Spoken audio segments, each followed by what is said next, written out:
आज की क्लास में आप सभी का बहुत बहुत स्वागत है। आइए देखते हैं आज का प्रैक्टिस सेट। ये है आपका 22वां प्रैक्टिस सेट। ये आपका हिंदी ग्रामर पर जो है आधारित है। हिंदी ग्रामर के क्वेश्चन इसमें आपको देखने को मिलेंगे और कुछ प्रश्न आपको साहित्य से भी देखने को मिलेंगे। तो आप जो है अंत तक ज़रूर देखिएगा। अगर पसंद आए तो लाइक कीजिए, शेयर कीजिए और सब्सक्राइब ज़रूर कीजिएगा। आइए देखते हैं पहला क्वेश्चन क्या है। पहला क्वेश्चन है इसमें निम्नलिखित बोली वर्गों को उनसे संबद्ध बोलियों के साथ सुमेलित कीजिए। सूची 1 है और सूची 2 है। इसमें जो है दिया गया है वर्ग भाषा का और उसके अंतर्गत आने वाली बोलियां इधर दी गई हैं। बताना है कि किस वर्ग में कौन सी बोली आती है। यहाँ पर आपके कोड दिए गए हैं। कोड के माध्यम से आपको बताना है।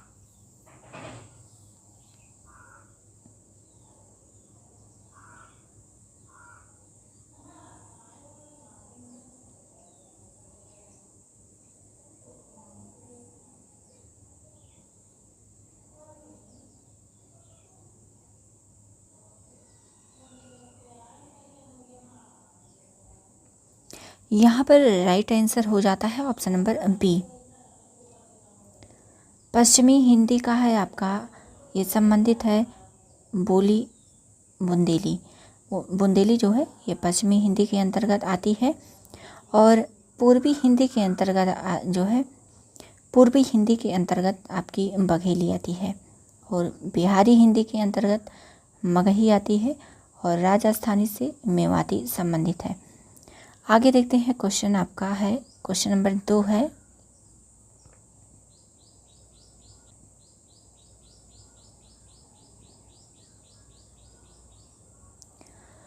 क्वेश्चन नंबर 2 है हिंदी भाषा के विकास का सही क्रम क्या है। बताना है कि हिंदी भाषा का विकास किस क्रम में होता है। पहले पाली, फिर संस्कृत, फिर प्राकृत, उसके बाद अपभ्रंश, या फिर बी में है आपका संस्कृत, प्राकृत, पाली, अपभ्रंश। सी में है आपका अपभ्रंश, संस्कृत, प्राकृत, पाली। डी है उपर्युक्त में से एक से अधिक। ई है उपर्युक्त में से कोई नहीं। आपको बताना है यहाँ पर राइट आंसर क्या है।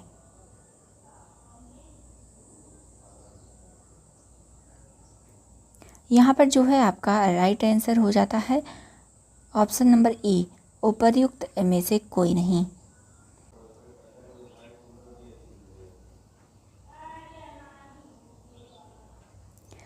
देखिए पहले नंबर पर आपका रहेगा संस्कृत, उसके बाद रहेगा पाली, उसके बाद रहेगा प्राकृत, उसके बाद रहेगा आपका अपभ्रंश। इस तरह से जो है विकास होता है हिंदी का। आगे देखते हैं क्वेश्चन नंबर 3 है इनमें से कौन सी भाषा संस्कृत भाषा की अपभ्रंश है। ए है ब्रज भाषा, बी है पाली, सी है खड़ी बोली, डी है प्राकृत।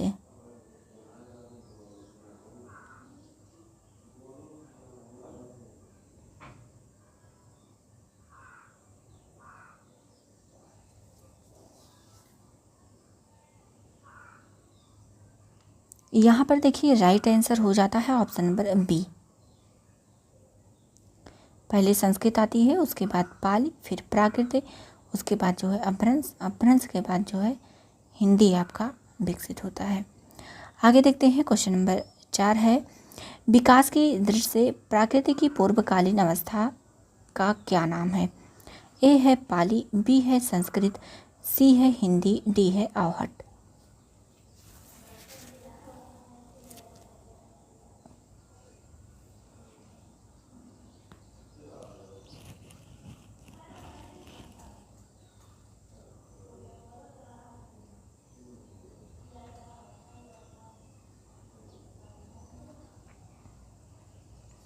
यहाँ पर राइट आंसर हो जाता है ऑप्शन नंबर ए, पाली।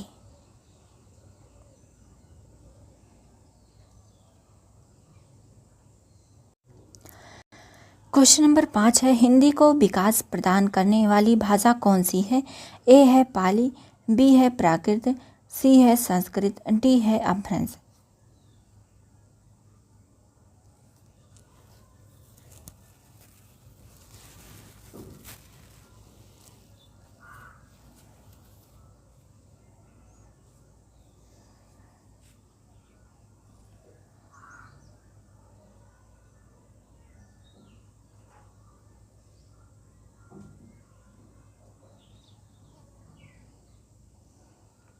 यहाँ पर राइट आंसर हो जाता है ऑप्शन नंबर डी, अपभ्रंश।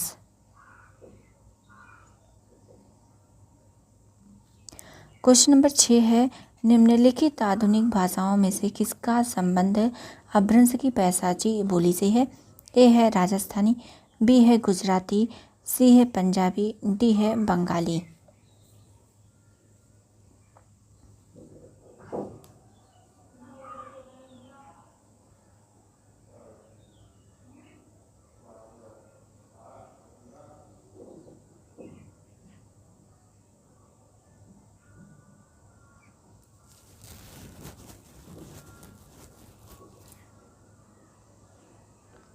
यहाँ पर देखिए आपका राइट आंसर हो जाता है ऑप्शन नंबर सी, पंजाबी।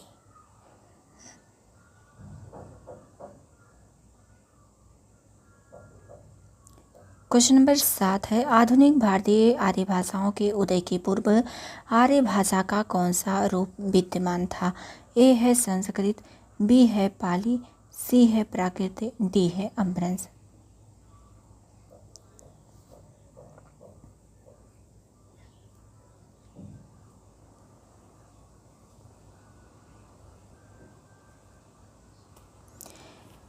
यहाँ पर आपका राइट आंसर हो जाता है ऑप्शन नंबर डी, अपभ्रंश।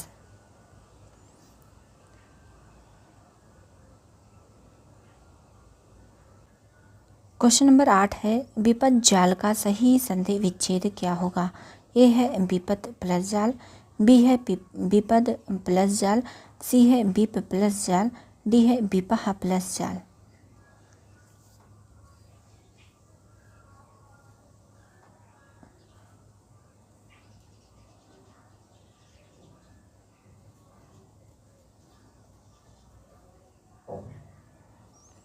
यहाँ पर देखिए आपका राइट आंसर हो जाता है ऑप्शन नंबर बी, विपद प्लस जाल। यहाँ पर ये भी सही होगा वैसे आपका, और ये भी सही होगा, दोनों सही हो सकता है।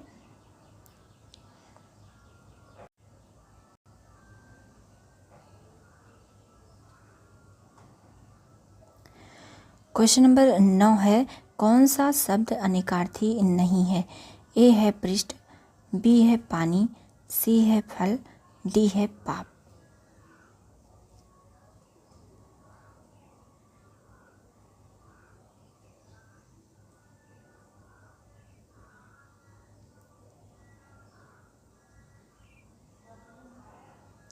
यहाँ पर आपका राइट आंसर हो जाता है ऑप्शन नंबर डी, पाप।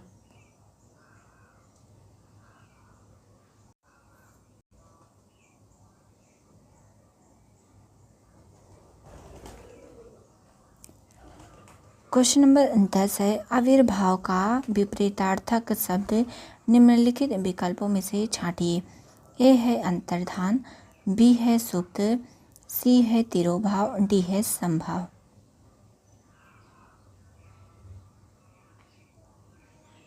देखिए अगर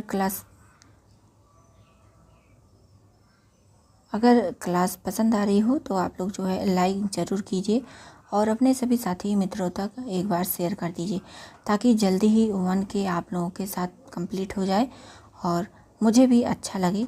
आप लोग ज़रूर शेयर किया करिए। यहाँ पर देखिए आपका राइट आंसर हो जाता है ऑप्शन नंबर सी, तिरोभाव।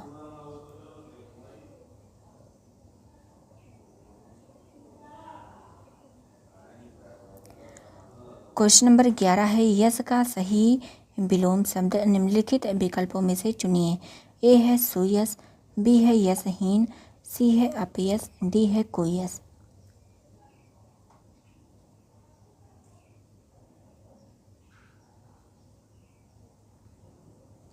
यहाँ पर देखिए आपका राइट आंसर हो जाता है ऑप्शन नंबर सी, अपयश।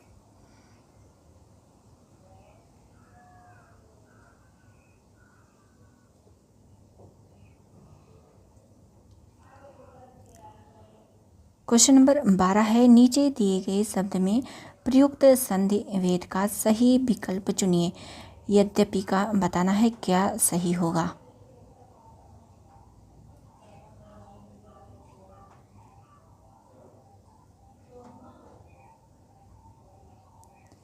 यहाँ पर देखिए आपका राइट आंसर हो जाता है ऑप्शन नंबर डी, यदि प्लस अभी।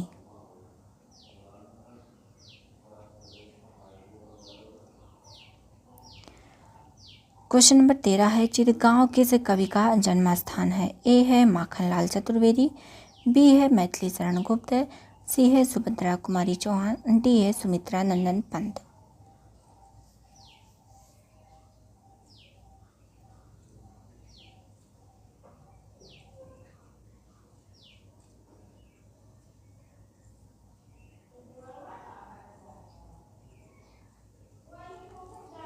यहाँ पर राइट आंसर हो जाता है option number B, Maithili Sharan Gupt.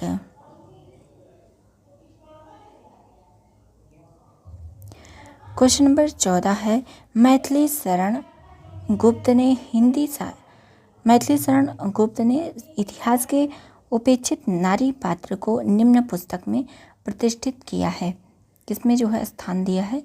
ए है भारत भारती, बी है रंग में भंग, सी है द्वापर, डी है साकेत।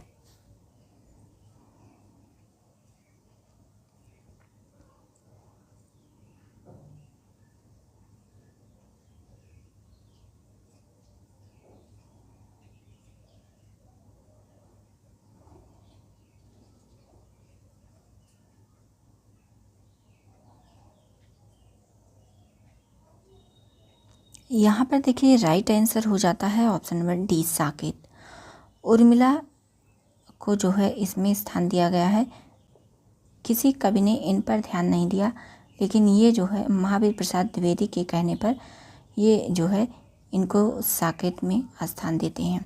आगे देखते हैं क्वेश्चन नंबर, उन्होंने इस बात पर टिप्पणी दिया। क्वेश्चन नंबर 15 है, राजपूती आन की कथा है। ए है सिद्धराज, बी है रंग में भंग, सी है पंचवटी, डी है साकेत।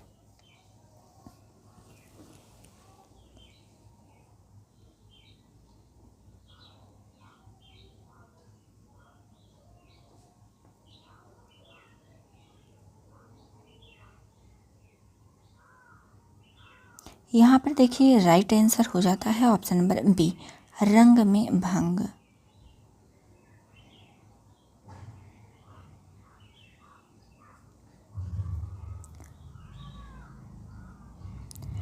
क्वेश्चन नंबर 16 है, द्विवेदी युग के सर्वश्रेष्ठ प्रगीतकार माने जाते हैं।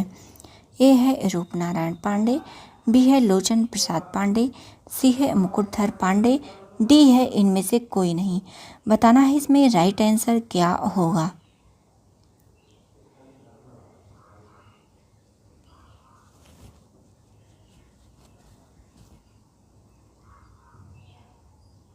यहाँ पर देखिए राइट आंसर हो जाता है option number C, Mukutdhar Pandey.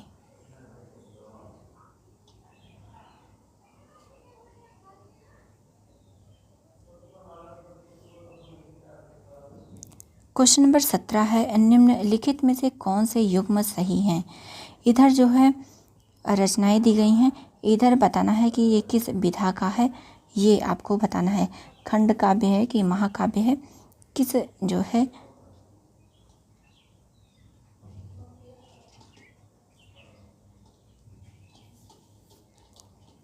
किस प्रकार का काव्य है, आपको ये बताना है। यहाँ पर आपका कोड दिया गया है।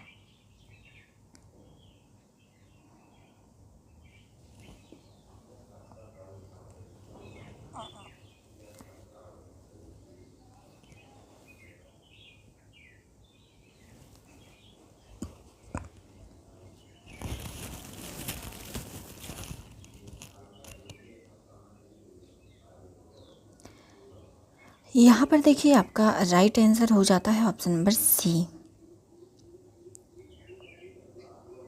इसमें आपका पहला, दूसरा और तीसरा सही है, ये गलत है।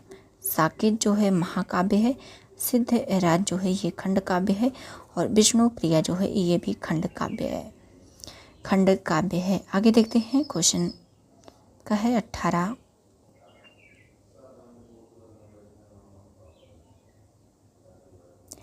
क्वेश्चन नंबर 18 है, द्विवेदी योगीन कविता की प्रमुख प्रवृत्तियाँ कौन कौन सी थीं? ए है समाज सुधार, बी है गीति काव्य की प्रचुरता, सी है स्वच्छंदता, डी है इतिवृत्तात्मकता।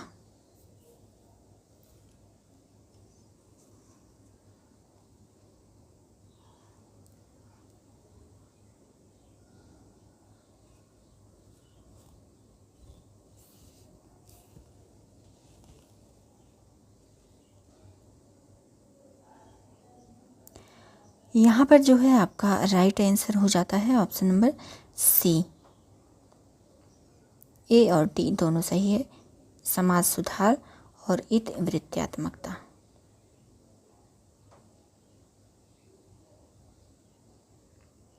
क्वेश्चन नंबर 19 है, आधुनिक हिंदी कविता में द्विवेदी युग का काल सीमा कब तक माना जाता है?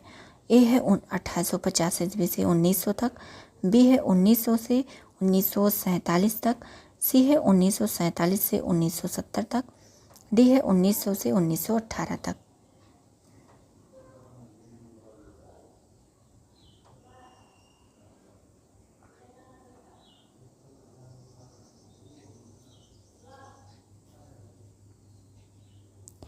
यहाँ पर जो है आपका राइट आंसर हो जाता है ऑप्शन नंबर डी।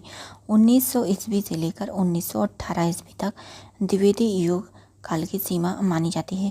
और ये माना किसने है? तो आचार्य रामचंद्र शुक्ल जी ने। आगे देखते हैं, क्वेश्चन नंबर 20 है,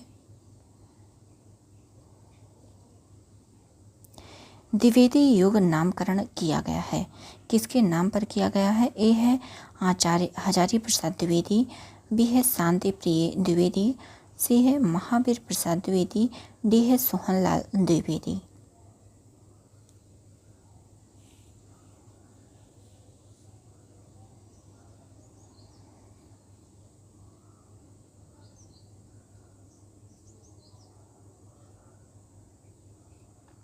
यहाँ पर देखिए राइट आंसर हो जाता है ऑप्शन नंबर सी। महावीर प्रसाद द्विवेदी के नाम पर द्विवेदी युग पड़ा है। क्वेश्चन नंबर 21 है, ग्वाल कवि किस काल के कवि हैं? ए है आदिकाल, बी है भक्तिकाल, सी है रीतिकाल और डी है आधुनिक काल। देखिए अगर क्लास पसंद आ रही हो तो लाइक ज़रूर कीजिए।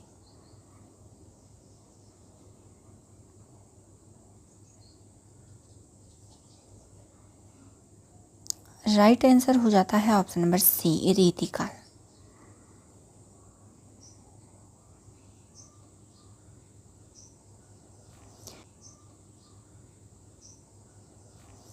क्वेश्चन नंबर 22 है, चांद का मुंह टेढ़ा काव्य संग्रह के रचनाकार हैं? ए है गिरिजा कुमार माथुर, बी है सच्चिदानंद हीरानंद वात्स्यायन के, सी है धर्मवीर भारती, डी है गजानन माधव मुक्तिबोध।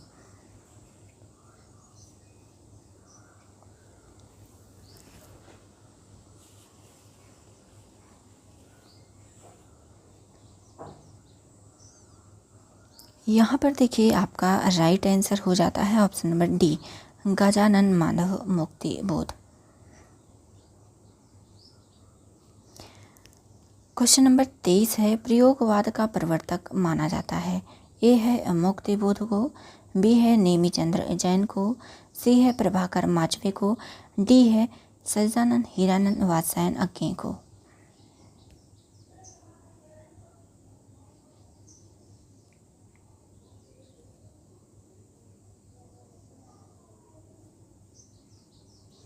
यहाँ पर राइट आंसर हो जाता है ऑप्शन नंबर डी, सच्चिदानंद हीरानंद वात्स्यायन अज्ञे को।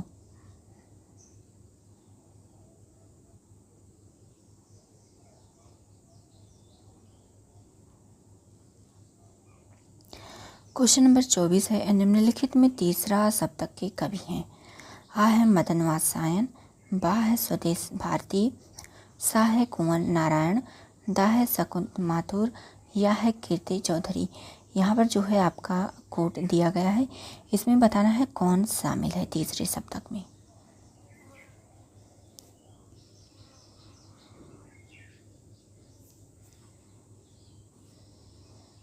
आप लोग कमेंट बॉक्स में ज़रूर लिखिएगा कि तीसरा सप्तक का प्रकाशन वर्ष क्या है।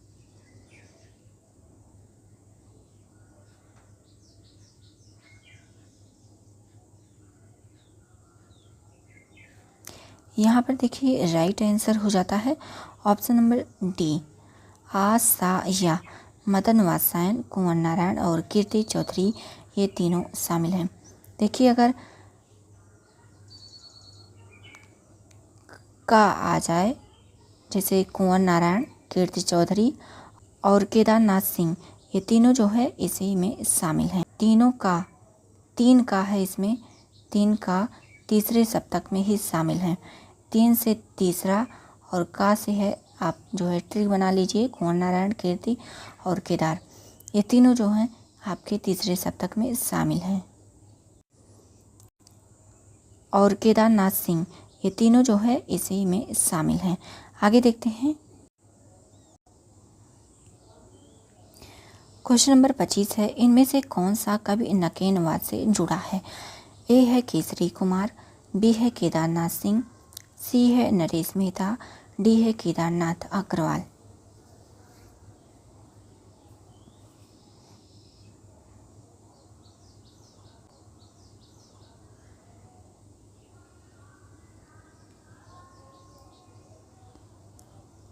यहाँ पर देखिए राइट आंसर हो जाता है option number A, Kesari Kumar.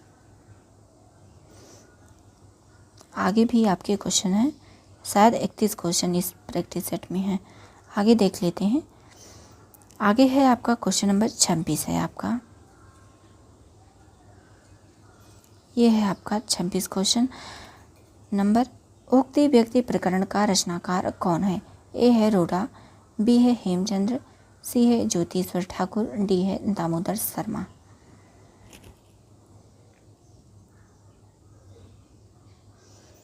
यहाँ पर आपका राइट आंसर हो जाता है option number D, Damodar Sharma.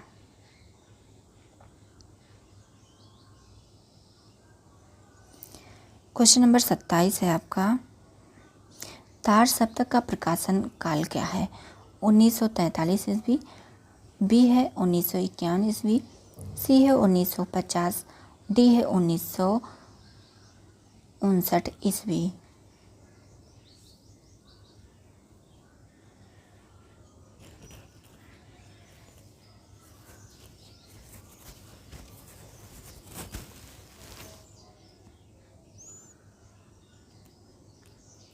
यहाँ पर जो है आपका राइट आंसर हो जाता है ऑप्शन नंबर ए, 1943 में तार सप्तक प्रकाशित होता है।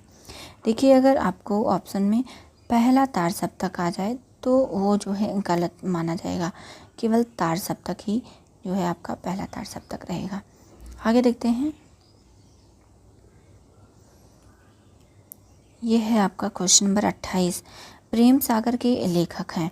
ए है ईसा अल्लाह खां, बी है सदल मिश्र, सी है लल्लू लाल और डी है बालकृष्ण भट्ट।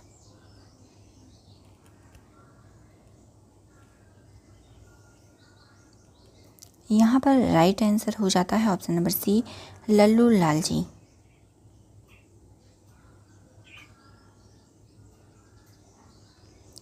क्वेश्चन नंबर 29 है आपका, वैदिकी हिंसा न भवत, यह नाटक किसने लिखा। ए है जयशंकर प्रसाद, बी है उदय शंकर भट्ट, सी है भारतेंदु हरिश्चंद्र, डी है भुवनेश्वर।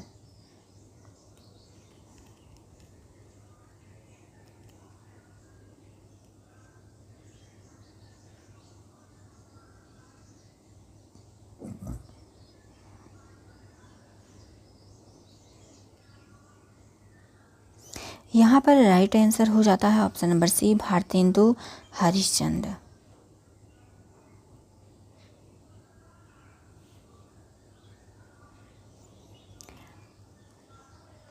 क्वेश्चन नंबर 30 है, सिंदूर की होली नाटक किस रचनाकार द्वारा लिखित है? ए है अंबिका दत्त व्यास, बी है लक्ष्मीकांत मिश्र, सी है लक्ष्मी नारायण मिश्र और डी है राम कुमार वर्मा।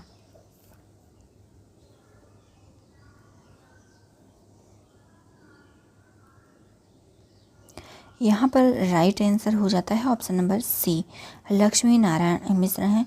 इस चीज़ को आप लोग ध्यान दीजिएगा। लक्ष्मीकांत वर्मा भी हैं एक, तो वो जो है आप लोग ध्यान दीजिएगा कि लक्ष्मी नारायण मिश्र ही हैं जो कि सिंदूर की होली नाटक लिखते हैं। आगे देखते हैं। क्वेश्चन नंबर 31 है, पहला गिरमिटिया उपन्यास विशेषकर किस पर आधारित है या किस पर केंद्रित है? ए है पंडित जवाहरलाल नेहरू, बी है महात्मा गांधी, सी है लाल बहादुर शास्त्री, डी है विनोबा भावे।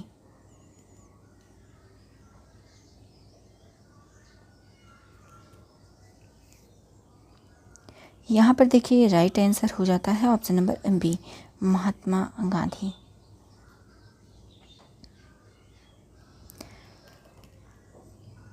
आज की क्लास आप सबको कैसी लगी कमेंट करके ज़रूर बताइएगा और अपने सभी साथी मित्रों तक एक बार शेयर कर दीजिएगा। अगर पसंद आई हो तो लाइक ज़रूर कीजिएगा। जो नए जुड़ रहे हैं चैनल को ज़रूर सब्सक्राइब करें। आज की क्लास यहीं तक, मिलते हैं अगली नई क्लास में।